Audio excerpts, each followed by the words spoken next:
Seja muito bem-vindo a mais um Encontro com a Palavra.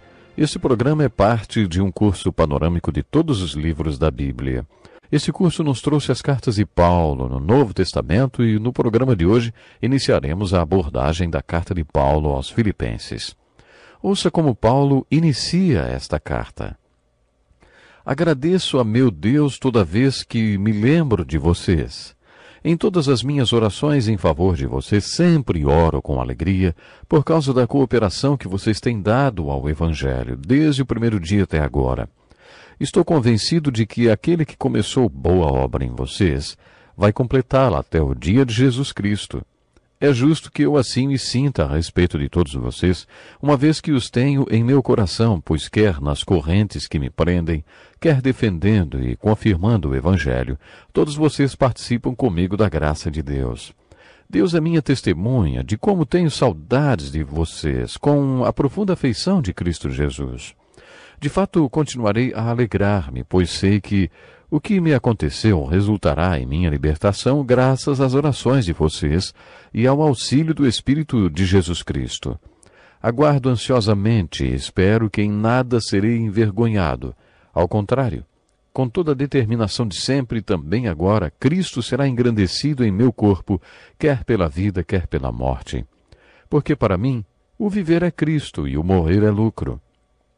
Caso continue vivendo no corpo, terei fruto do meu trabalho, e já não sei o que escolher. Estou pressionado dos dois lados. Desejo partir e estar com Cristo, o que é muito melhor. Contudo, é mais necessário, por causa de vocês, que eu permaneça no corpo.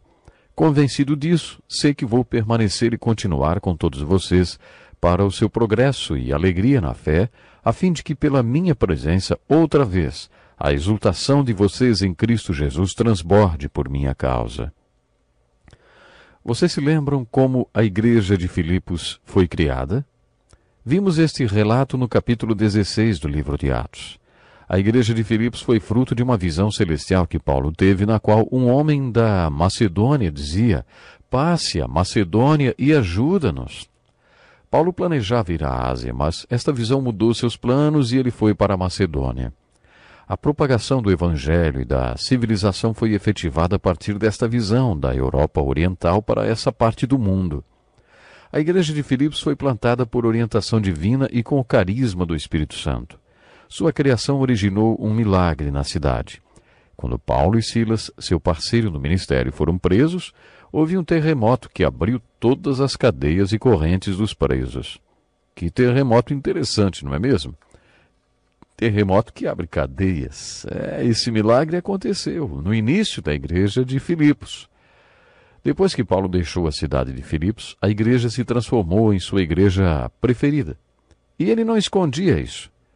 Existia muito amor entre Paulo e a igreja. No início do programa li a introdução da carta de Paulo à igreja de Filipos e a forma como ele se expressou. Ele diz: os tenho em meu coração, pois quer nas correntes que me prendem, quer defendendo e confirmando o Evangelho, todos vocês participam comigo da graça de Deus. Deus é minha testemunha de como tenho saudades de todos vocês com a profunda afeição de Cristo Jesus. A palavra que melhor descreve a ligação entre Paulo e os filipenses é comunhão. No grego, essa palavra significa koinonia. Paulo se refere à igreja de Filipos como uma igreja que tinha uma comunhão no Evangelho. Esta igreja é um exemplo de como uma igreja deve ser. De acordo com as Escrituras, uma igreja é uma organização que existe para benefício dos que não pertencem a ela, porque o seu propósito é implementar a grande comissão e espalhar o Evangelho pelo mundo. Acho que poucas igrejas têm consciência disso. Uma vez ouvi um sermão do pastor John Stott, que intitulei de A Igreja de Dentro para Fora. Ele afirmou que há certas funções da igreja que se referem aos seus membros e que influenciam o seu interior. Por exemplo, os dons espirituais são dirigidos somente aos membros do corpo de Cristo. Mas John Stott sugere que imaginemos seus membros, seus ministros, sentados num círculo com as cadeiras voltadas para o seu interior. Devemos nos lembrar de virar as cadeiras para o lado de fora do círculo, para o mundo perdido, porque este é, afinal de contas, o propósito da igreja. O sermão a igreja de dentro para fora, era a respeito de duas dimensões da igreja. A igreja tem uma atuação interna, mas isso só acontece para que seus membros possam estar equipados para atuar fora dela, no mundo. Quando estudamos o livro de Atos e a primeira carta de Paulo aos Coríntios, falamos sobre as impressões digitais que evidenciam que a igreja invisível está atuante entre os membros da igreja local. O evangelismo corresponde à marca do polegar da mão esquerda, o do dedo indicador, o ensino, do dedo do meio, a comunhão ou koinonia, depois o dedo anular, que é uma expressão do nosso amor por Cristo, a adoração. E no dedo mindinho, a oração. Na mão direita, o polegar representa a unidade entre os membros da igreja. O indicador, diversidade. O dedo do meio, a pluralidade, porque todos os membros da igreja devem trabalhar em equipe. O dedo indicador representa a empatia ou o amor que existe entre seus membros. A digital do dedo mindinho da mão direita representa a igualdade. Todos os membros do corpo da igreja são igualmente preciosos. Podemos perceber todas essas marcas na igreja de Filipos e por isso o apóstolo Paulo gostava tanto dela. Ela era uma igreja modelo, principalmente porque era uma igreja missionária. Ela era uma igreja ideal de dentro para fora. Mas, acima de tudo, esta igreja mantinha o seu propósito de atuar internamente nos seus membros e também externamente. Podemos ver todos estes itens no primeiro capítulo desta carta, se observarmos quantas vezes o apóstolo Paulo menciona o Evangelho de Jesus Cristo. A carta de Paulo aos Filipenses é diferente de todas as outras que examinamos até agora. Já estudamos a obra-prima teológica de Paulo, a carta aos Romanos, sua obra-prima pastoral, a carta aos Coríntios, sua obra-prima sobre ministério, 2 Coríntios, e a obra-prima sobre ensino da igreja. Mas a carta de Paulo aos Filipenses não é bem de ensino, é uma carta de amor. Sua carta aos Filipenses é uma carta de agradecimento muito bonita. Esta foi a igreja base de Paulo. Ele conta que enquanto ministrou nesta igreja como missionário, ela supriu todas as suas necessidades, mesmo não tendo condições financeiras. Paulo não aceitaria um tostão da igreja de Corinto, de Éfeso ou de Tessalônica, porque ele não considerava aquelas igrejas espiritualmente maduras para contribuir corretamente ou com a motivação correta. Por isso, enquanto ficou com aquelas igrejas, Paulo fabricou tendas para se sustentar. Paulo não gostava de confeccionar tendas, e a igreja de Filipos permitiu que ele deixasse um pouco esta atividade e se dedicasse em tempo integral ao ministério missionário. Esta igreja o sustentou enquanto ele ministrava nas cidades que acabei de mencionar. A carta de Paulo aos Filipenses também foi uma das epístolas da prisão. As cartas aos Efésios, Filipenses, Colossenses e a Filemon foram todas escritas por Paulo enquanto ele estava na prisão em Roma. A carta de 2 Timóteo também foi escrita enquanto Paulo estava preso. Esta primeira prisão não foi tão cruel quanto a segunda. Apesar dele também ter ficado acorrentado entre 2 soldados romanos, ele foi tratado com mais respeito e permitiam que ele recebesse visitas. A segunda prisão foi mais difícil e hoje seria considerada uma tortura. A segunda carta para Timóteo foi ditada durante o segundo encarceramento de Paulo, e no final ele foi decapitado. 5 das epístolas de Paulo foram epístolas escritas da prisão. A carta de Paulo aos Filipenses foi uma carta de agradecimento. Naquele tempo, a sobrevivência do encarcerado dentro da prisão dependia de ajuda vinda de fora. Uma vez os filipenses foram até lá e lhe entregaram um presente. Paulo agradeceu dizendo que não queria presentes, mas que eles frutificassem. Paulo sabia que Deus recompensaria os filipenses por terem lhe mandado aquele presente. Já imaginou uma prisão naquele tempo? Devia ser muito má, hein? Paulo disse aos filipenses que aquele presente foi como uma doce fragrância. Isso porque, com certeza, o cheiro dentro daquela prisão era terrível. E ele disse mesmo. Disse aos filipenses que o presente deles foi como uma doce fragrância. Nesta carta de agradecimento, Paulo apresentou um exemplo de como viver como seguidor de Cristo. O tema do primeiro capítulo é a filosofia e a paixão por uma vida igual a de Jesus. Paulo foi um exemplo disto. No capítulo 2, Paulo apresenta os padrões desse viver como Cristo. Ele dá alguns exemplos de pessoas que tinham a filosofia de viver como Cristo. Primeiro, Paulo usa o exemplo do próprio Cristo, depois usa seu próprio exemplo. Ele não hesitou em dizer: se você quer saber como é viver como Cristo, venha viver um pouco comigo. Paulo não estava sendo presunçoso. Ele disse que, pela graça de Deus, ele era um exemplo de discípulo de Cristo. Irmãos, sigam unidos o meu exemplo, ele diz. Quando os discípulos encontraram Jesus, ele lhes perguntou: o que vocês querem?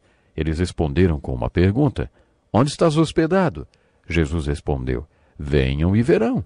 Foi assim que os discípulos aprenderam sobre a filosofia e a paixão de um seguidor de Cristo.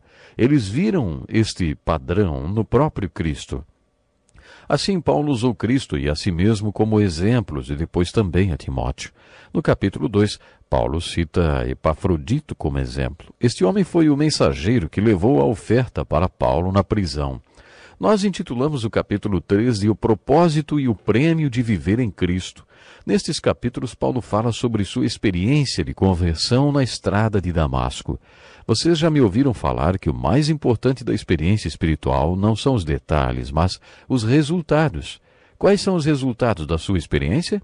O que realmente importa no que se refere à sua experiência com Deus e com Cristo são os resultados. Paulo sempre mencionava os detalhes da sua conversão na estrada de Damasco, registrado no livro de Atos. No capítulo 3 de Filipenses, Paulo falou sobre os seus resultados dessa experiência.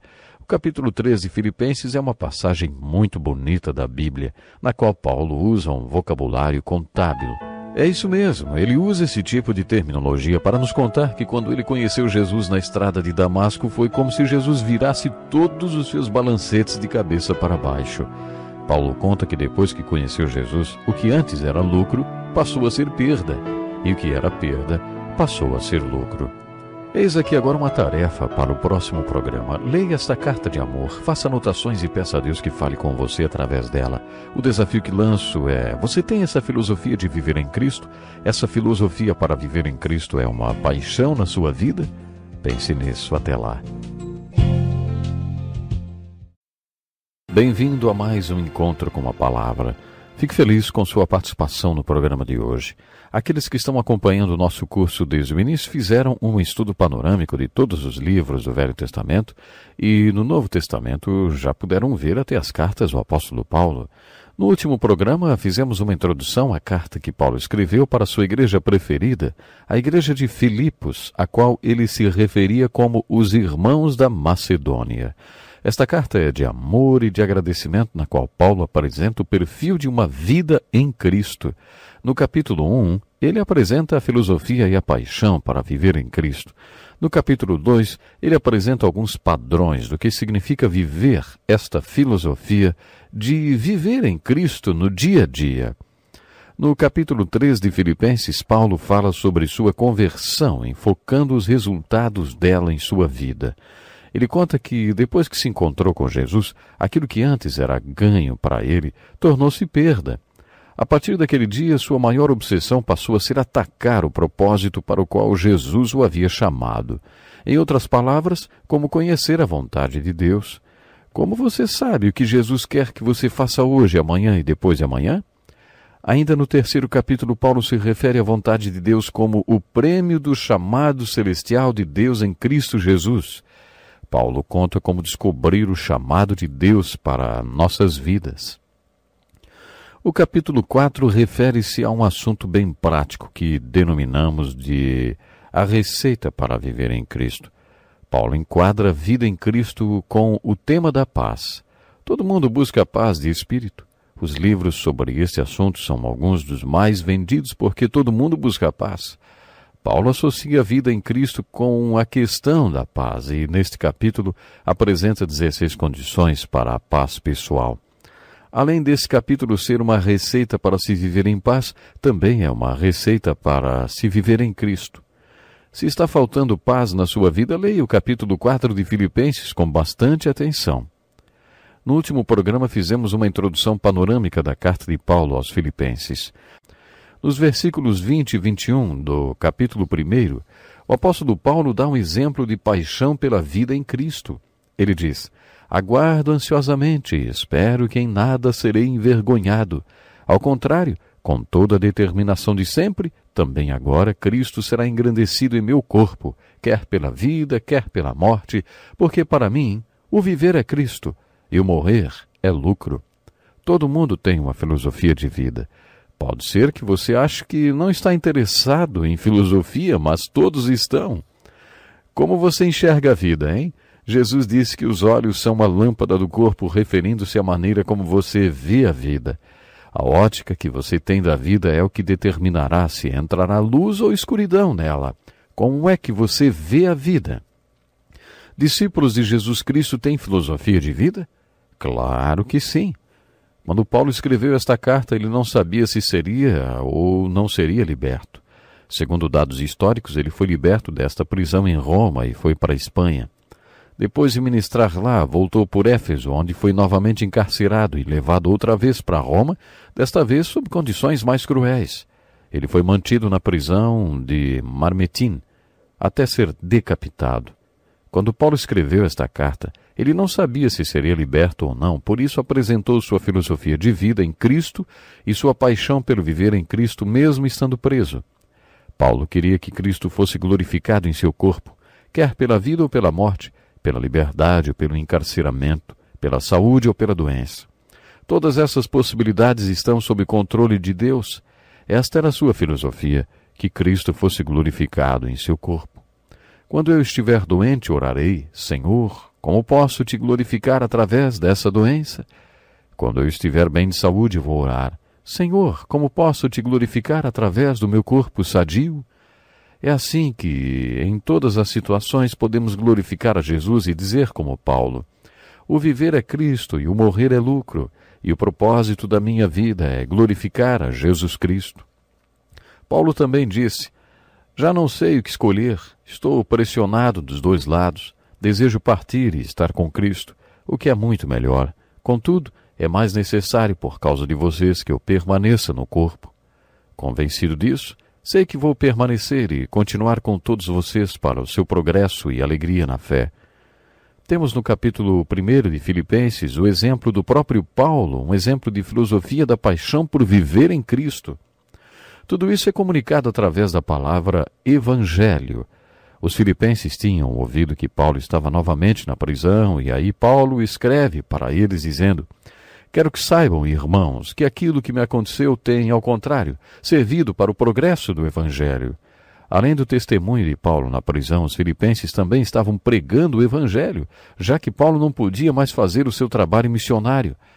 Mas as intenções de alguns não eram assim tão boas. Mesmo assim, Paulo diz, aqueles que pregam Cristo por ambição egoísta, sem sinceridade, pensando que me podem causar sofrimento enquanto estou preso, mas o que importa? O importante é que, de qualquer forma, seja por motivos falsos ou verdadeiros, Cristo está sendo pregado, e por isso me alegro.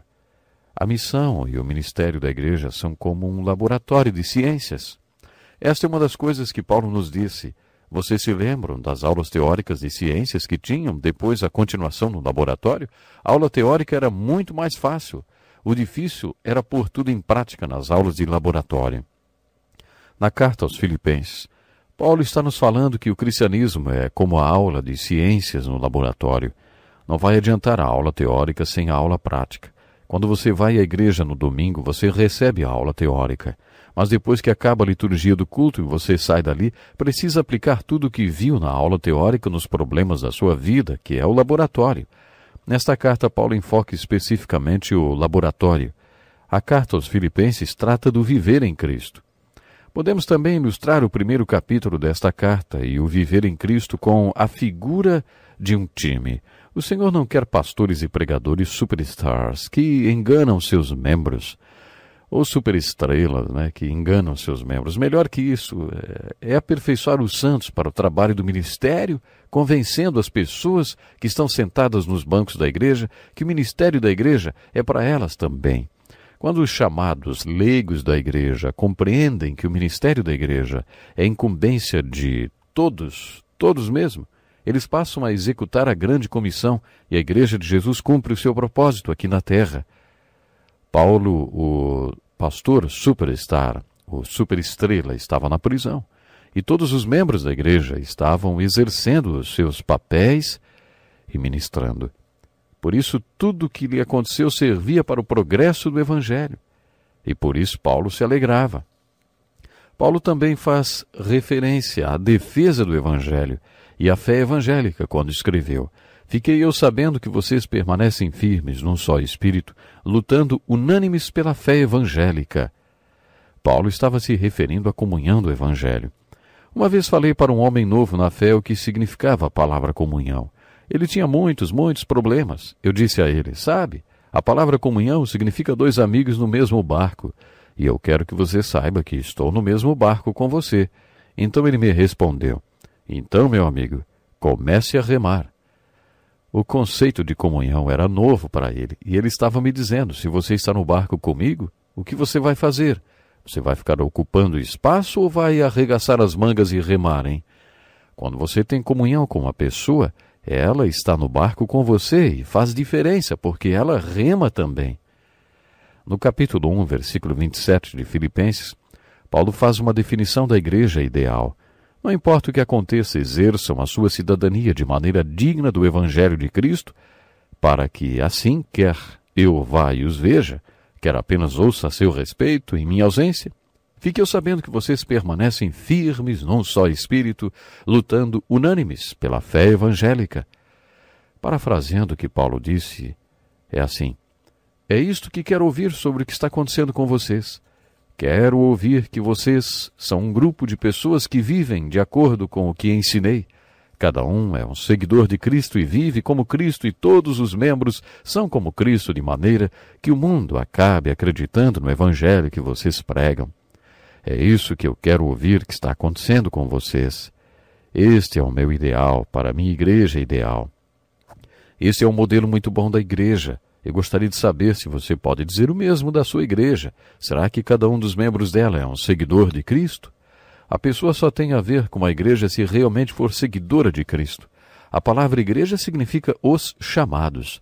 Igreja significa um grupo de pessoas chamadas para ter comunhão com Jesus Cristo e responder ao seu chamado, conforme lemos em 1 Coríntios capítulo 1, verso 9. Se alguém não conhecer Jesus Cristo e não participar da comunhão com Ele, na verdade, não faz parte da igreja verdadeira. Esta pessoa pode fazer parte do rol de membros da igreja local, mas não faz parte da igreja verdadeira. A igreja verdadeira é formada por pessoas que seguem a Cristo, porque ouviram o chamado do Espírito Santo para participar da comunhão com Ele. Se todos os membros da sua igreja são seguidores de Cristo, e cada um destes seguidores de Cristo é como Cristo, então sua igreja é uma igreja verdadeira. Cada um dos seus membros deve viver uma vida digna do Evangelho que prega. E, baseados nas cartas de Paulo aos Efésios e aos Coríntios, os seguidores de Cristo na sua igreja devem ser como Cristo, de forma que o resultado seja uma fé evangélica. Assim, o mundo todo, a partir do mundinho ao redor destes seguidores de Cristo, venha crer no Evangelho, porque juntos eles são como Cristo. Uma igreja com a comunhão do Evangelho, conforme Filipenses capítulo 1, versículo 27, é a verdadeira igreja, e parte da igreja verdadeira de Jesus Cristo está no mundo hoje. O primeiro capítulo desta carta de Paulo deve servir como desafio e inspiração para todas as igrejas, para que se encham de seguidores de Cristo que exibam a filosofia e a paixão para o viver em Cristo. A carta do apóstolo Paulo à igreja em Filipos nos mostra o exemplo da natureza, da essência e da função da igreja. Esse exemplo deve moldar a filosofia e a paixão do viver em Cristo diário do discípulo verdadeiro. Eu espero que você e sua igreja estejam seguindo o exemplo tão bonito da igreja de Filipos. Eu o desafio, seja você um pastor ou um líder na sua igreja, desafio a estudar esse modelo, a observar como você e sua igreja podem, com a graça de Deus, ser como Cristo na paixão e na filosofia de viver em Cristo, para que todos os vejam, creiam no Evangelho por causa do seu testemunho. Esse é o desafio da igreja de Filipos para todos nós. Eu conto com a sua sintonia no próximo encontro com a palavra. Deus lhe abençoe. Seja muito bem-vindo ao Encontro com a Palavra. Nosso programa faz parte de um curso dedicado ao estudo de toda a Bíblia, através do qual já chegamos até a carta de Paulo aos Filipenses. Nos últimos programas fizemos um estudo panorâmico e introdutório desta carta, e a minha oração é que você tenha sido despertado para estudá-la em profundidade. No último programa, também vimos que Paulo estava ensinando aos Filipenses a mesma coisa que ensinou aos Efésios, o conceito de viver em Cristo. Alguém já disse que quando queremos transmitir uma ideia, devemos associá-la a alguém. Foi isso que Paulo fez na sua carta aos Filipenses. Ele associou o conceito de viver em Cristo a várias pessoas. Ele escreveu: se por estarmos em Cristo nós temos alguma motivação, alguma exortação de amor, alguma comunhão no Espírito, alguma profunda afeição e compaixão, completem a minha alegria, tendo o mesmo modo de pensar, o mesmo amor, um só Espírito e uma só atitude. Nada façam por ambição egoísta ou por vaidade, mas humildemente considerem os outros superiores a si mesmos. Cada um cuide não somente dos seus interesses, mas também dos interesses dos outros. É assim que se inicia o segundo capítulo da carta de Paulo aos Filipenses. Como já dissemos, o tema desta carta é viver em Cristo. A carta de Paulo aos Filipenses, além de ensinar a viver em Cristo, serve como exemplo do viver em Cristo. Quando lemos a carta de Paulo aos Filipenses, é como se estivéssemos lendo um trecho de uma carta de amor, na qual percebemos o conceito de comunhão ou koinonia, os laços de amor que existiam entre Paulo e a igreja de Filipos. Um dos elos mais fortes desta comunhão é o fato de Paulo ter sido o melhor missionário que a igreja já tinha tido. Paulo tinha uma forte obsessão por levar a palavra de Deus, de pregar o evangelho de Cristo e plantar igrejas por todo o mundo não judeu, o mundo gentil. A igreja de Filipos ajudou Paulo a atingir esse objetivo. Paulo relata que os crentes de Filipos eram seus companheiros de ministério. Por isso os filipenses estavam no coração de Paulo e por isso ele os amava tanto. Paulo escreveu esta carta de agradecimento porque esta igreja o tinha ajudado e ministrado para ele enquanto ele estava na prisão. Essa carta de amor pode ser resumida capítulo por capítulo com os seguintes títulos. Capítulo 1, a paixão e a filosofia para viver em Cristo. O capítulo 2 é mais prático porque mostra os padrões para viver em Cristo.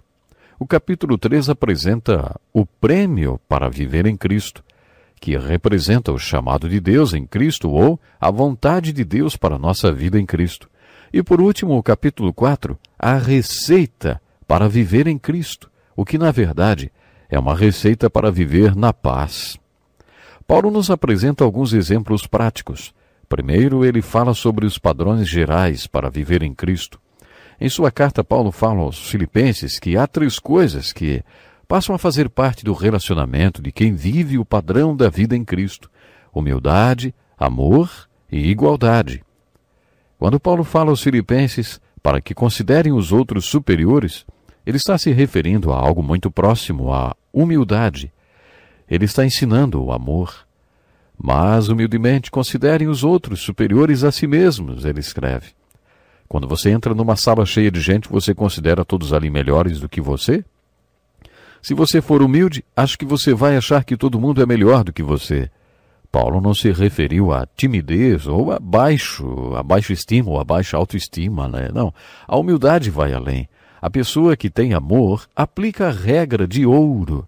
Assim em tudo façam aos outros o que vocês querem que eles lhes façam, pois esta é a lei e os profetas. Entretanto, Paulo expressa essa regra de ouro dizendo: considerem os outros superiores a si mesmos. Cada um cuide não somente dos seus interesses, mas também dos interesses dos outros. Todos nós temos nossas necessidades, todos nós passamos por pressões e problemas. Você coloca os seus problemas e pressões em primeiro lugar? Ou você pensa primeiro na pressão e nos problemas dos outros antes de pensar nos seus? Se você tiver este pensamento humilde, pensará primeiro no bem-estar do outro. E se você tiver amor, estará mais preocupado com o bem-estar dos outros do que com o seu próprio bem-estar. Também é importante pensar com igualdade. Paulo nos diz que devemos agir como se tivéssemos uma só mente e espírito. A grande verdade espiritual é que de fato temos uma mente e um espírito entre nós. Mas a chave para viver como uma somente é ser humilde e ter amor. Os discípulos de Cristo têm conflitos e birras dentro da igreja. No capítulo 4, Paulo escreveu: "O que eu rogo a Evódia e também a Sintique é que vivam em harmonia no Senhor." Aparentemente, essas duas mulheres estavam tendo uma rixa. Talvez as duas quisessem usar a mesma sala para seus departamentos. Uma queria para fazer o ensaio do coral e a outra as reuniões de oração de mulheres. Os discípulos de Cristo de vez em quando têm seus desentendimentos e discussões. E geralmente lá no fundo delas encontramos o orgulho ou o egoísmo de alguém.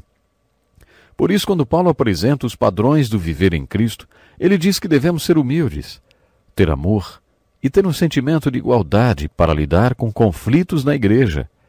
Quando Paulo apresentou estas verdades, ele deu alguns nomes como exemplos. É muito importante dar exemplos. Um exemplo fala mais do que 1000 palavras. Na carta aos Filipenses encontramos o ensino e os exemplos. O primeiro exemplo é Cristo. Paulo escreveu: "Seja a atitude de vocês a mesma de Cristo Jesus, que, embora sendo Deus, não considerou que o ser igual a Deus era algo a que devia apegar-se, mas esvaziou-se a si mesmo, vindo a ser servo, tornando-se semelhante aos homens. E sendo encontrado em forma humana, humilhou-se a si mesmo e foi obediente até a morte, e morte de cruz. Por isso Deus o exaltou à mais alta posição e lhe deu um nome que está acima de todo nome, para que ao nome de Jesus se dobre todo o joelho nos céus, na terra e debaixo da terra, e toda língua confesse que Jesus Cristo é o Senhor, para a glória de Deus Pai." Foi Jesus quem ensinou isso sobre o seu reino. A única maneira de subir é descendo. A única maneira de realmente ser exaltado é sendo humilhado. E Jesus foi o maior exemplo disso. Paulo diz que Jesus era igual a Deus, mas desceu do céu para a cruz. Ele estava na forma de Deus, mas ignorou essa posição. Dedicamos muito do nosso tempo e energia tentando chegar a uma posição e ter boa reputação. Jesus fez o processo inverso e considerou-se um sem reputação. Ele deu passos para baixo.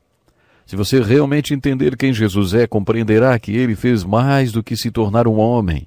Ele se tornou o escravo dos homens, o servo dos homens. Fazendo isso, ele se humilhou e se tornou obediente até a morte. Ele foi obediente ao Pai até a morte. E sua morte não foi uma morte comum, mas a morte de um criminoso. Ele foi pregado sobre uma cruz de madeira e morreu de maneira vergonhosa. Ele morreu pelos pecados do mundo. Jesus deu 7 passos para baixo, e por isso Deus, o Pai, foi exaltado, e o exaltou de 7 maneiras. Deus lhe deu um nome que está acima de todo nome. Todo joelho se dobrará diante do nome de Jesus. Tudo que há no céu e na terra e debaixo da terra, e toda língua confessará que Jesus Cristo é Senhor, porque isso glorificará a Deus. Quando Cristo desceu esses 7 degraus, Deus pôde levá-lo 7 degraus acima. Paulo dá esse exemplo de ser humilde e de ter amor. Assim como Cristo se humilhou e amou, nós devemos fazer o mesmo. Devemos nos reputar como sem honra. Devemos considerar os outros melhores do que nós. Não podemos ter o nosso eu no centro de nossas vidas, mas sim Cristo e o amor. Em outras palavras, devemos seguir o exemplo de Jesus para que nossas vidas sejam um exemplo de viver em Cristo para outros. No capítulo 2, Paulo também apresenta o padrão da sua própria vida. Contudo, mesmo que eu esteja sendo derramado como oferta de bebida sobre o serviço que provém da fé que vocês têm, o sacrifício que oferecem a Deus, estou alegre e me regozijo com todos vocês. Estejam vocês também alegres e regozijem-se comigo. Paulo vivia aquilo que ensinava e pregava, e ensinava que o seguidor de Jesus deve ser humilde, deve ter amor e considerar o outro melhor do que a si mesmo. O seguidor de Cristo deve seguir o exemplo de Cristo. Ele também se colocou como exemplo quando disse, mesmo que eu esteja sendo derramado como oferta. Paulo tinha sido um rabino e estava se referindo às ofertas derramadas que os sacerdotes faziam no altar. Ele disse que se alguém quiser saber o que significa viver em Cristo, deve seguir o seu exemplo, porque pela graça de Deus, ele estava vivendo em Cristo. Ainda no capítulo 2, Paulo também deu o exemplo de Timóteo. Ele escreveu, espero no Senhor Jesus enviar-lhes Timóteo brevemente, para que eu também me sinta animado quando receber notícias de vocês. Não tenho ninguém que, como ele, tenha interesse sincero pelo bem-estar de vocês, pois todos buscam os seus próprios interesses e não os de Jesus Cristo. Mas vocês sabem que Timóteo foi aprovado porque serviu comigo no trabalho do Evangelho como um filho ao lado de seu pai. Aparentemente todos os outros estavam envolvidos com seus próprios interesses e não se importavam muito com os interesses de Jesus Cristo, mas como Timóteo, as coisas eram diferentes. Para ele as coisas eram diferentes. Ele tinha a paixão e a filosofia de viver em Cristo. Timóteo era o único que Paulo tinha para enviar aos filipenses, que tinha interesse sincero por eles. Timóteo era realmente movido pelo amor e era humilde. O centro de sua vida não era ocupado pelo seu próprio eu. Ele tinha trabalhado com Paulo como um filho trabalha com seu pai. O perfil que Paulo faz de Timóteo me fascina. Acho muito significativo. Minha esposa e eu temos 2 filhos e o mais velho está no ministério. Para nós poderia ser um novo Elias, que profetizou a vinda do Messias. Ele se parece com Billy Graham. Aliás, como nosso filho sai por aí, achamos que já é hora de Billy Graham se aposentar, não é? Quando tinha só 3 anos, mesmo antes de ir para a escola, ele já fazia marcações na Bíblia. Ele fez várias marcações na minha Bíblia. Não dá para dizer exatamente qual versículo ele quis destacar no Sermão da Montanha, porque os rabiscos foram verticais, mas sempre que abro a minha Bíblia no Sermão da Montanha e me deparo com aqueles riscos que meu filho fez, eu me emociono, porque aquelas são as marcações do meu filho. E acho que ele é fantástico. E não consigo pensar em nada tão maravilhoso como um pai trabalhando com o filho no ministério. Este era o tipo de relacionamento que Paulo tinha com Timóteo. Para Paulo, trabalhar com Timóteo era como se fosse o pai trabalhando com o filho na pregação do Evangelho. Agora, antes de encerrar o programa, quero fazer 2 perguntas. A primeira para você que é um convertido novo na fé. Você tem um Paulo, alguém que já seja crente há mais tempo, com quem você possa se relacionar, como se fosse o seu pai na fé? Segunda pergunta para você que já conhece Jesus há mais tempo. Você tem um Timóteo com quem possa se relacionar, como se fosse o seu filho ou filha espiritual? Pense nisso, hein? Até o próximo programa. Seja muito bem-vindo a mais um Encontro com a Palavra. Nós estamos estudando a carta de Paulo aos Filipenses. No programa passado, falando sobre o capítulo 2 e comentando sobre as pessoas que Paulo citou como exemplos de vida em Cristo. Paulo citou o próprio Jesus, a si mesmo e também a Timóteo. No final do 2º capítulo, Paulo mencionou um homem chamado Epafrodito, que levou a ajuda dos filipenses para Paulo na prisão. Paulo escreveu assim: penso que será necessário enviar-lhes de volta Epafrodito, meu irmão, cooperador de lutas, mensageiro que vocês enviaram para atender às minhas necessidades. Pois ele tem saudade de todos vocês e está angustiado porque ficaram sabendo que ele esteve doente. Mas Deus teve misericórdia dele. E não somente dele, mas também de mim, para que eu não tivesse tristeza sobre tristeza. Por isso logo o enviarei, para que quando o virem novamente, fiquem alegres e eu tenha menos tristeza. E peço que vocês o recebam no Senhor com grande alegria e honrem homens como este, porque ele quase morreu por amor à causa de Cristo, arriscando a vida para suprir a ajuda que vocês não me podiam dar. Existem níveis de comunhão dentro do corpo de Cristo. Paulo nos mostra isto apontando Epafrodito como exemplo. Paulo declara como seu irmão. Não era para todo mundo que ele dizia isso. Para Paulo, e essa também é minha opinião, as Escrituras nos ensinam que quando nascemos de novo, recebemos de Jesus o direito de sermos filhos de Deus. Nem todo ser humano é filho de Deus. Quando Paulo se referiu a Epafrodito como seu irmão, ele estava se referindo a alguém que tinha recebido de Cristo o poder e a autoridade de se tornar ou de se autodeclarar filho de Deus, o que nos torna irmãos. Paulo também se refere a Epafrodito como seu cooperador. Ele também não dizia isso de todo mundo, não. Havia muitos irmãos no corpo de Cristo que não eram cooperadores de Paulo. Amós, no Velho Testamento, lançou a pergunta: 2 pessoas andarão juntas se não tiverem acordo, ou se não estiverem em acordo? Também tenho muitos irmãos em Cristo e os amo, assim como eles me amam, mas não andamos juntos, nem trabalhamos juntos, porque não concordamos. Ainda assim, nós somos irmãos. Por outro lado, há outros irmãos que trabalham comigo no mesmo barco, enfrentando as mesmas coisas. Paulo também se refere a Epafrodito como companheiro de lutas, mais um título que poucos receberam. Um companheiro de lutas para Paulo era alguém que tinha arriscado sua vida em Cristo e por Cristo. Epafrodito estava disposto a oferecer sua vida para levar a oferta que os filipenses tinham mandado para Paulo. E Paulo conta que ele quase morreu. Portanto, estes são os níveis de comunhão: irmão, cooperador e companheiro de lutas. Depois disso, Paulo caminhou para um nível de comunhão mais profundo. Ele se refere a Epafrodito como mensageiro que tinha sido enviado pela igreja de Filipos como um ministro para atender Paulo. A palavra ministro significa servo. Com toda certeza, Epafrodito é um tremendo exemplo de vida em Cristo. Esta deve ser nossa filosofia e paixão para viver em Cristo.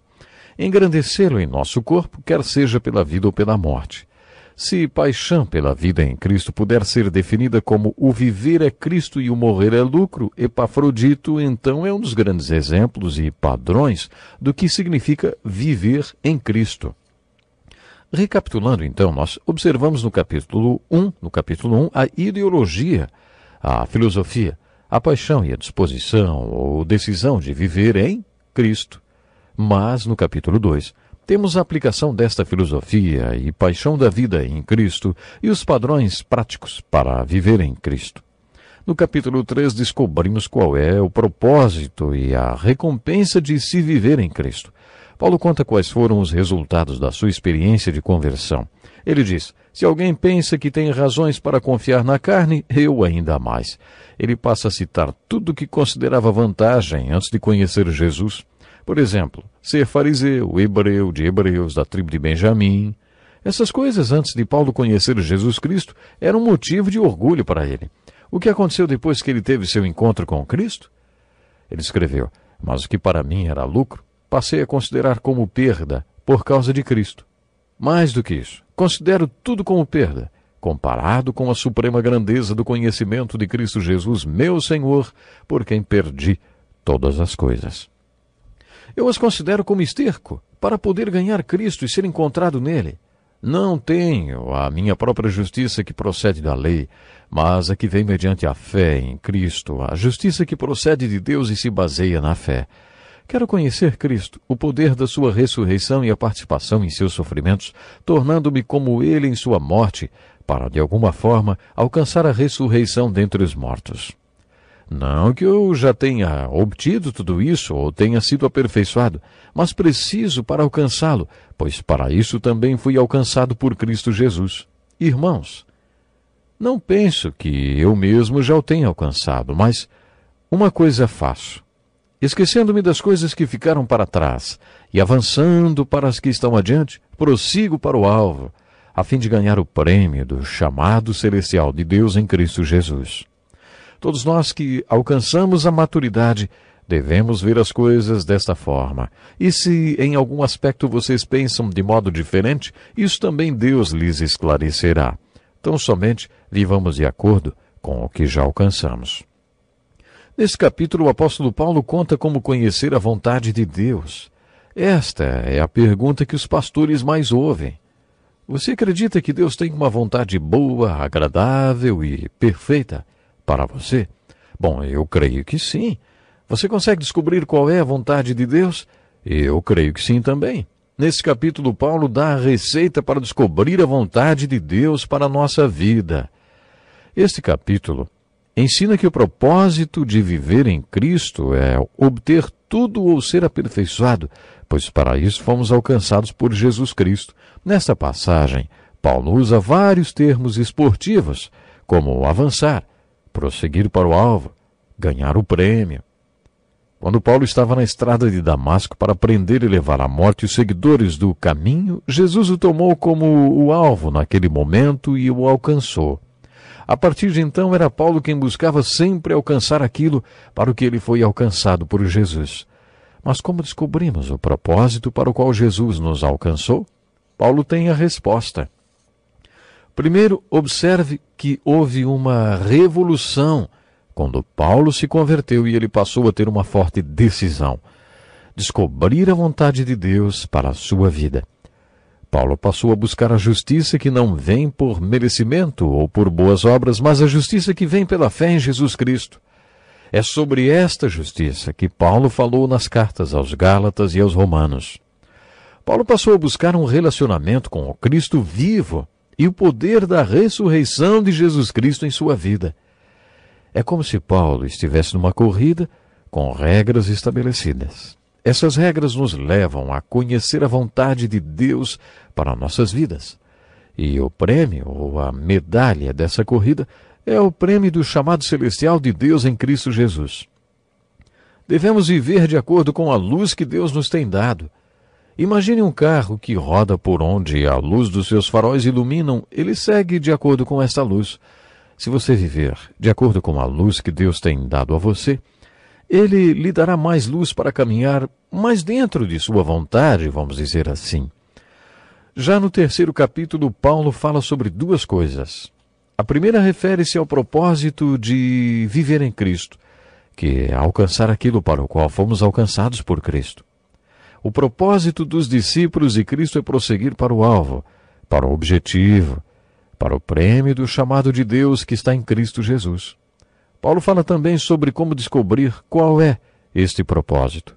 Através da obediência, experimentamos a perfeita vontade de Deus para nossas vidas. Ao falar sobre o prêmio desta corrida, Paulo apresenta outras pistas que nos levam a descobrir a vontade de Deus. Ele escreve: "Não penso que eu mesmo já o tenha alcançado, mas uma coisa faço, esquecendo-me das coisas que ficaram para trás e avançando para as que estão adiante." O que Paulo fala aqui implica em estabelecer prioridades e se fixar nelas. Assim como Paulo, Davi também estabeleceu prioridades para a sua vida. Observe o que ele escreveu no Salmo 27. "Uma coisa pedi ao Senhor, e é o que procuro, que eu possa viver na casa do Senhor todos os dias da minha vida, para contemplar a bondade do Senhor e buscar sua orientação no seu templo."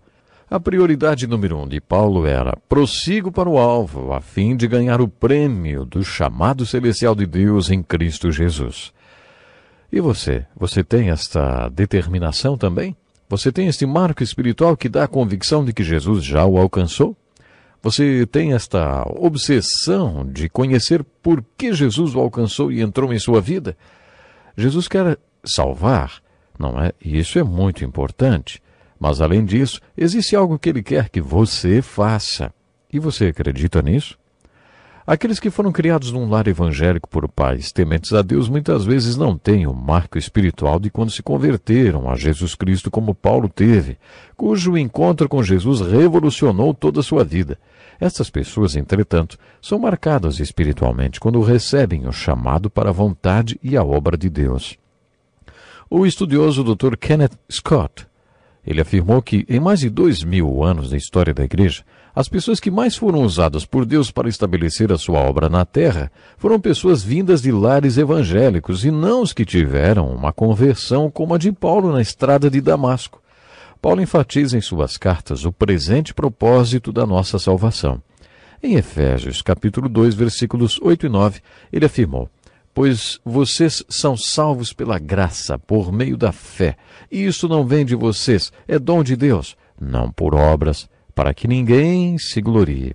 É assim que somos salvos. No versículo 10, Paulo continuou: "Porque somos criação de Deus realizada em Cristo Jesus para fazermos boas obras, as quais Deus preparou antes para nós as praticarmos." Esse é o propósito da nossa salvação. Nesse capítulo 3 de Filipenses, Paulo afirma que Jesus nos salvou para dar salvação eterna. Mas, além disso, ele também nos salvou porque tem algo que quer que façamos hoje, aqui na terra. Existem obras pré-determinadas para cada um de nós e Jesus quer que andemos nelas. Quando você tem a obsessão, ou seja, a mesma determinação que Paulo tinha para fazer a vontade do Senhor, então, de acordo com Filipenses, capítulo 3, você descobre o prêmio para viver em Cristo, que Paulo chama de chamada celestial de Deus em Cristo Jesus. Paulo tem muito a nos esclarecer sobre como ganhar esse prêmio. Hoje temos que ficar por aqui, mas não perca o próximo programa. Aqui estamos nós para mais um encontro com a palavra e é uma grande alegria, seja bem-vindo. Esse programa é dedicado a ajudar o povo de Deus a entrar na palavra de Deus e fazer com que ela entre no povo de Deus. Nosso estudo já nos trouxe ao Novo Testamento, as cartas do apóstolo Paulo. Pegue sua Bíblia e abra na carta aos Filipenses. Hoje vamos continuar o estudo desta maravilhosa carta de Paulo para a sua igreja preferida e abordaremos o capítulo 4. Esta carta não é de instrução, e sim de agradecimento, e que nos mostra com clareza o que significa viver em Cristo. Isaías apresentou duas condições para se ter a paz de Deus.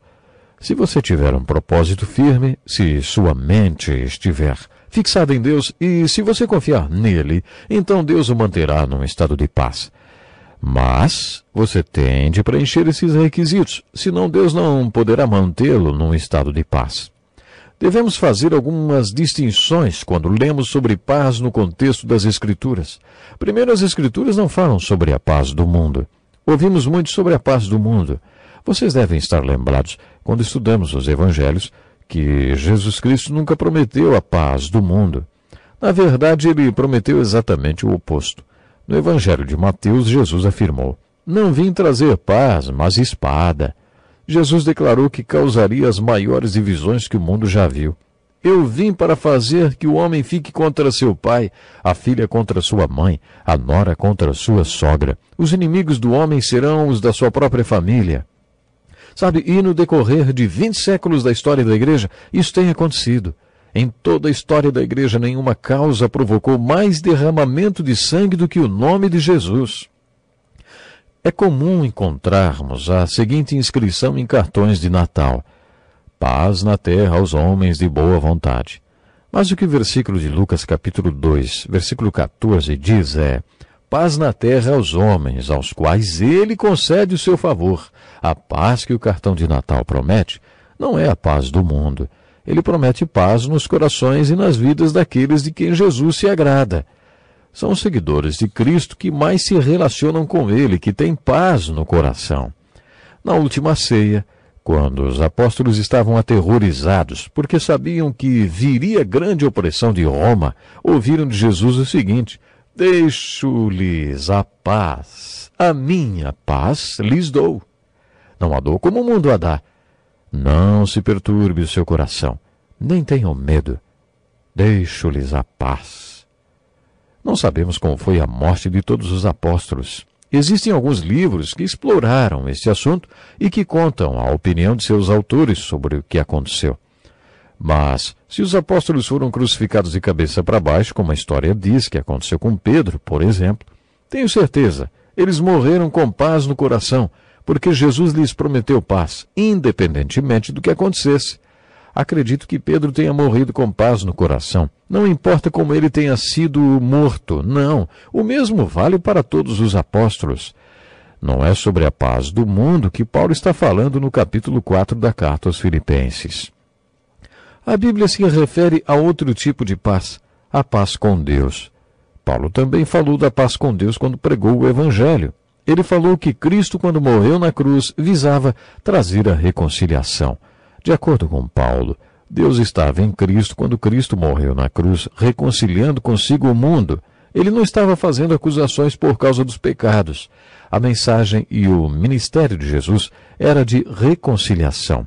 Por isso, a nossa mensagem para o mundo deve ser: usufrua a paz com Deus, porque Jesus Cristo morreu na cruz e reconciliou você com Ele. É isto que está escrito em Romanos capítulo 5, versículo 1. "Tendo sido, pois, justificados pela fé, temos paz com Deus." Mas, quando Paulo escreveu sobre paz no capítulo 4 de Filipenses, ele não estava pensando na paz com Deus nem fazendo referência à paz do mundo. O que Paulo estava anunciando é a boa nova de que existe paz de Deus. Esta paz de Deus é um estado contínuo de paz na qual Deus nos mantém, se satisfazermos estas condições. Paulo, ele nos dá duas condições para termos paz com Deus, como Isaías fez. No capítulo 4 de Filipenses, ele apresenta 12 condições para ter paz com Deus, as quais você conhecerá agora de maneira resumida, é claro. Depois de conhecer quais são estas 12 condições, você poderá entender por que não tem paz com Deus. Para que a promessa de paz de Deus se cumpra, você precisa atender a certas condições. A primeira condição é não se preocupar com nada. Você pode dizer, isso é fácil para você falar, Paulo.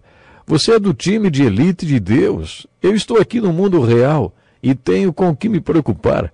Meu emprego não é estável, tenho contas para pagar, filhos que não me obedecem, um casamento que não é fácil. Estou cheio de problemas.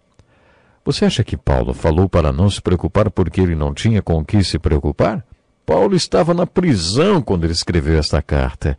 Se você estudou o livro de Atos comigo, sabe um pouco da experiência de Paulo e que ele era um homem que tinha muito com o que se preocupar. Já comentamos sobre a prisão onde Paulo ficou em Roma. Era feita de uma parede de concreto de 0,5 metro de espessura e de pouco mais de 1,5 metro de altura. Havia 2 buracos na parede de tamanho suficiente para passar as pernas do prisioneiro cerca de 20 centímetros distante do chão, feitos de tal forma que expusessem os pés e tornozelos do prisioneiro. Os tornozelos eram acorrentados ao chão em que os pés tocavam. Também acorrentavam os pulsos em direções opostas. Mantinham o prisioneiro de braços abertos para aplicar nele qualquer castigo que quisessem. Se colocassem tensão nas correntes, o prisioneiro era obrigado a ficar de pé o tempo todo. Se soltassem as correntes, o prisioneiro poderia sentar, mas nunca deitava para dormir. Os carcereiros romanos não soltavam as correntes dos prisioneiros com muita frequência para que eles fizessem suas necessidades. Então dá para imaginar como era a higiene pessoal dos prisioneiros e o mau cheiro das masmorras. Além disso, o esgoto da cidade era feito de tal forma que passava por entre as paredes das masmorras. A forma de aprisionamento pela qual Paulo passou seria considerada uma tortura hoje em dia. Paulo passou seus últimos dias sujeito a esse tipo de tratamento, não porque fosse assassino ou um criminoso perigoso. Não. Ele passou por isso porque pregava o Evangelho de Jesus Cristo. Foi nessas condições que ele ditou suas cartas a Timóteo. Como já destaquei, a preocupação é contraproducente. Na verdade, é destrutiva. Por isso, Paulo apresenta a segunda condição. Mas em tudo, pela oração e súplicas e com ação de graças, apresentem seus pedidos a Deus. Orar sobre tudo, porque a oração é produtiva. Às vezes a oração o livra imediatamente de uma situação difícil. Em outras, a oração não resulta em livramento. Um exemplo disso é o espinho na carne de Paulo. Paulo foi liberto da prisão em que estava quando escreveu esta carta. Ele tinha pedido aos filipenses que orassem por ele porque tinha fé que seria liberto. E foi mesmo. As orações de Paulo e dos filipenses o libertaram da prisão. Mas quando Paulo orou pelo seu espinho na carne, a resposta foi que Deus não iria tirá-lo, mas daria a ele a graça para viver aquela situação difícil. Ore tanto para ter livramento de uma situação como para ter graça para passar por ela. Isto é o que Paulo nos ensina. A oração é produtiva e é a segunda condição para que você mantenha a paz de Deus em sua vida. Portanto, a primeira condição para ter paz é não se preocupar com nada. A segunda condição é orar por tudo. A terceira condição tem a ver com o pensamento. Ele diz, tudo que for verdadeiro, pensem nessas coisas. Paulo compartilhou uma condição muito especial para a paz pessoal. Você deve determinar como vai pensar. Seus pensamentos são como ovelhas e você como pastor desses pensamentos. Não seja controlado pelos seus pensamentos. Controle-os. Você é o pastor dessas ovelhinhas, que são os seus pensamentos. Interessante isso, não é? Você é quem decide sobre o que vai pensar. Sinceramente, acho que quando Paulo falou sobre essas condições para ter paz, estava dando a sua própria receita de sanidade. Se você estivesse acorrentado numa prisão romana, numa masmorra como aquela, o que você faria para se manter são? Paulo teve a paz de Deus porque satisfez essas condições. A tentação numa hora destas seria pensar em coisas que não são verdadeiras. Como já destaquei, Paulo não estava na prisão porque era um criminoso. Ele estava na prisão com a escória do mundo. Ele era acusado de ser escória do mundo e nada disso era verdadeiro. Para combater aquela situação, Paulo estava constantemente pensando no que era verdade. Havia tantas coisas desonestas e desonráveis. E, é claro, não era justo que ele estivesse ali. Ele poderia ter pena de si mesmo e ficar pensando como era injusto ele estar naquela situação. E naquela prisão, claro, ele estava na prisão, mas ele não tinha pena de si mesmo. Ele tentava pensar no que era verdadeiro, correto, puro. Os outros prisioneiros e os soldados romanos não tinham pensamentos puros, nem ficavam falando coisas agradáveis perto dele. É bem provável que Paulo lutasse incansavelmente para ter pensamentos puros naquele ambiente impuro, terrível. Tudo que o cercava era repulsivo e desprezível, mas, mesmo assim, ele tentava se lembrar do que era bom. Ao invés de tentar centralizar tudo ao redor de si mesmo, Paulo procurava pensar em coisas pelas quais ele podia louvar ao Senhor. A quarta condição para se ter paz pessoal é muito prática. Paulo afirmou: ponham em prática tudo que vocês aprenderam, receberam, ouviram e viram em mim, e o Deus da paz estará com vocês. Será que Paulo está nos dizendo que existe algo que nós podemos fazer que nos dará paz? É isso mesmo. No Salmo 4, lemos que o salmista não conseguia dormir porque estava perturbado. Depois de uma pequena discussão, uma discussão com sua consciência no meio da noite, ele tomou uma decisão em seu coração de oferecer sacrifícios a Deus e confiar nele. Depois que ele tomou esta decisão, uma grande paz entrou no seu coração. Ele disse: em paz me deito e logo adormeço. Quer dizer, ele faria qualquer sacrifício para fazer o que era certo. Paulo estava dizendo a mesma coisa aos filipenses. Se eles queriam ter paz, Paulo escreveu: tudo que vocês ouviram e creram e viram em mim, e façam, e o Deus da paz estará com vocês. Às vezes, nós não temos paz porque estamos arrumando desculpas e, ao mesmo tempo, nos censuramos, porque não temos coragem de oferecer sacrifícios de justiça nem de fazer o que é certo. A próxima condição que Paulo apresenta para ter paz pessoal é ser agradecido. Ser grato é uma ótima terapia. Conte suas bênçãos, cada uma delas, e veja quanto o Senhor tem feito por você. Veja isso, sinta isso. Você descobrirá que a paz pessoal é um resultado da sua adoração de gratidão. Quando nossa gratidão é expressa através do louvor, descobrimos os benefícios da terapia da gratidão. Uma das razões é porque, quando expressamos nosso louvor, estamos pastoreando os nossos pensamentos, tirando nossa mente do que é negativo e levando-a para os pastos verdejantes positivos. Imagine, por exemplo, que uma pessoa teve um derrame e perdeu parte da coordenação motora. Ela tem duas opções: ficar lamentando pelo que perdeu e se deprimir, ou agradecer a Deus pelo que ainda pode fazer sozinha. Qualquer um que passou por alguma perda física tem essas opções. É nesse momento que a pessoa pode comprovar o valor da terapia da gratidão. Paulo nos ensina a olharmos para a vida com olhos gratos. Hoje temos que ficar por aqui, mas não perca o próximo programa. Seja muito bem-vindo ao Encontro com a Palavra. Esse programa faz parte de um curso de estudo de toda a Bíblia.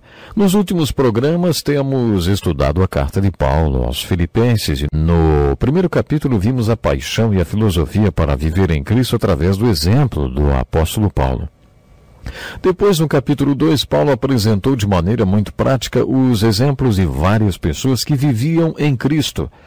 Foi-nos apresentado o padrão de vida do próprio Cristo, de Paulo, de Timóteo e, finalmente, o padrão de vida de Epafrodito, o Senhor que levou um presente dos filipenses para Paulo, que na ocasião estava preso em Roma.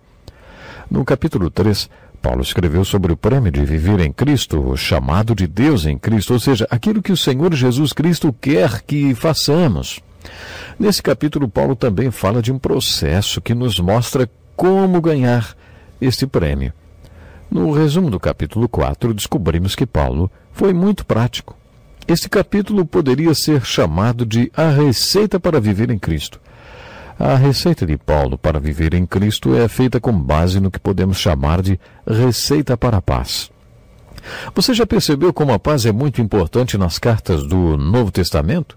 Você já observou que os seguidores de Cristo se cumprimentavam dizendo graça, paz e misericórdia? Parece que eles gostavam de abençoar uns aos outros. Preste atenção nesta linda bênção gálica que ouvi uma vez. Que a paz profunda das calmas ondas do mar venham sobre você. Que a paz profunda da quietude da terra e das cintilantes estrelas do céu esteja sobre sua vida. Que a paz profunda da serenidade da noite, que a luz renovadora da lua e das estrelas brilhe sobre você. Que a paz profunda de Cristo, a luz do mundo, venha sobre você. Esta é uma bênção gálica. Os crentes da primeira geração da igreja também se cumprimentavam com a paz de Cristo. No 4º capítulo da carta aos Filipenses, Paulo aborda algumas questões práticas que enfrentamos quando vivemos em Cristo. Todas elas giram em torno do conceito de paz. Ouça parte deste capítulo agora. Diz assim: alegrem-se sempre no Senhor. Novamente eu digo, alegrem-se. Seja a amabilidade de vocês conhecida por todos. Perto está o Senhor.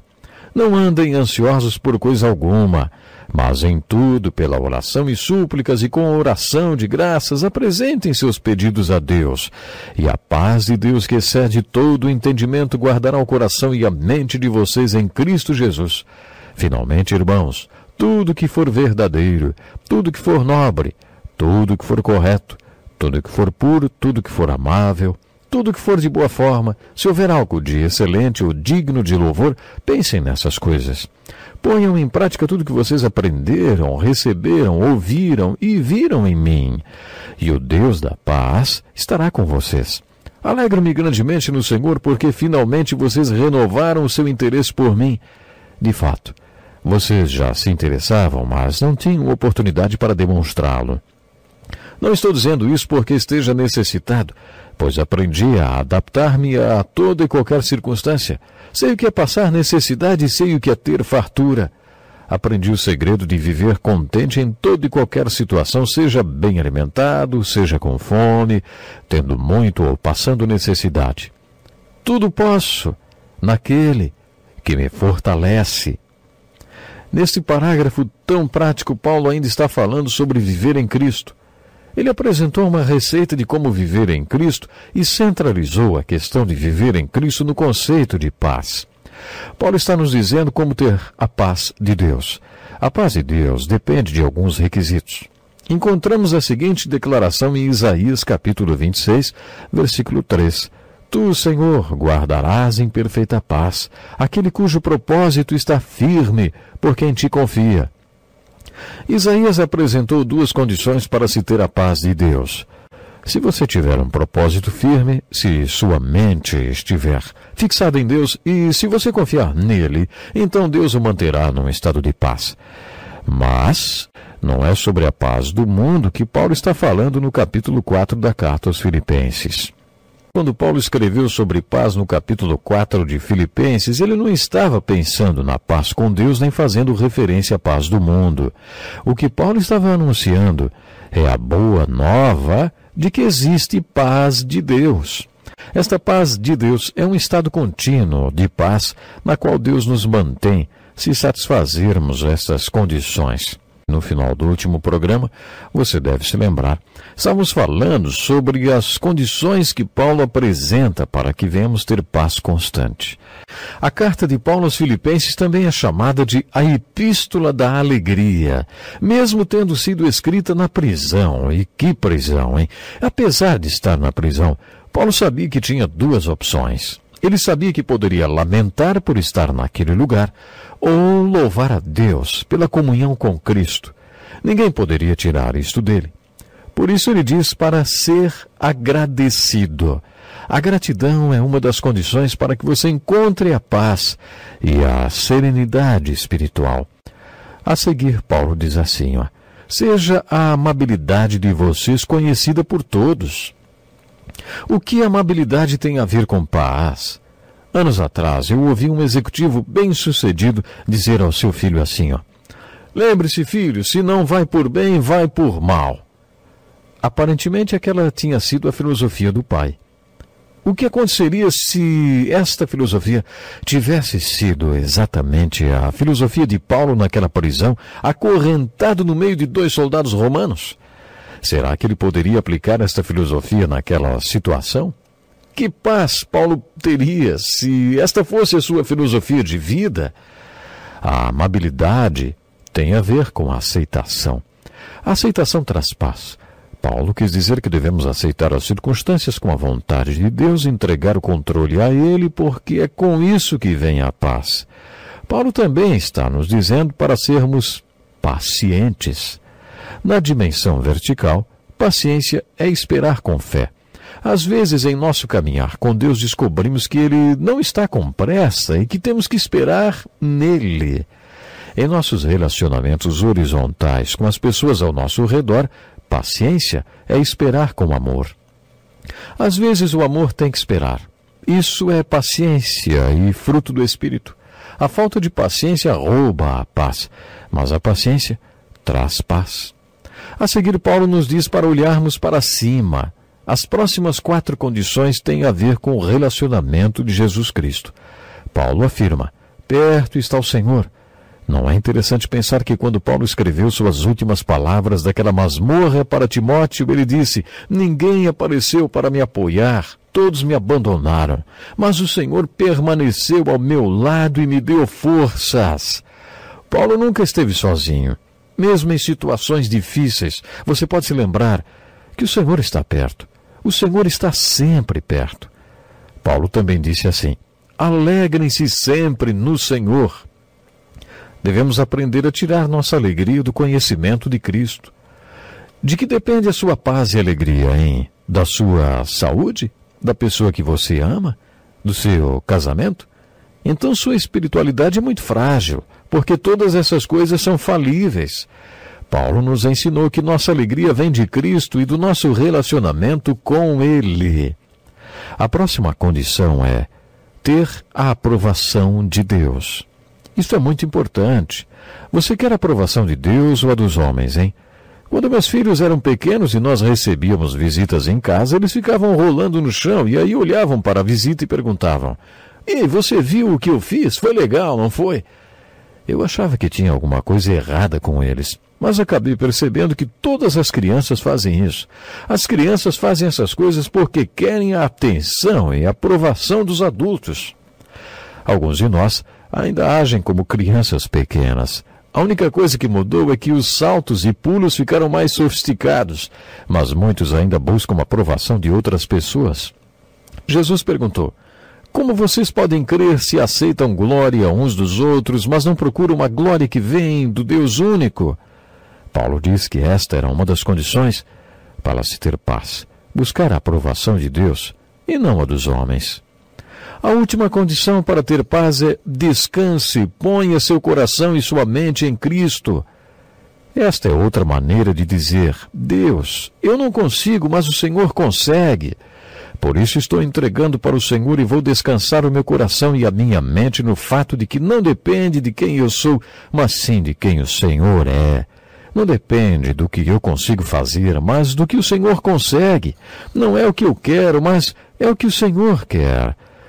Porque, no final, não será o que eu fiz, mas o que o Senhor fez, e isso é que vai importar de verdade. Muito bem, existem 12 condições para a paz pessoal. Você tem a paz que a Bíblia chama de paz de Deus? Você cumpre estas condições? Sequer as conhecia? Não é de se espantar que lhe faltasse a paz permanente de Deus, então. Se você deseja sinceramente este estado de serenidade e esta paz que não é frágil, desafio você a pedir a Deus, a Cristo e ao Espírito Santo que lhe dê a medida da graça necessária para que você satisfaça estas condições e usufrua a serenidade espiritual firme e estável. Na autoridade da palavra de Deus e de Cristo, junto com a minha própria experiência, eu posso afirmar com convicção que Deus é poderoso para manter você nessa paz se sua mente e sua confiança estiverem nele. Que você possa viver em paz. Até o próximo programa.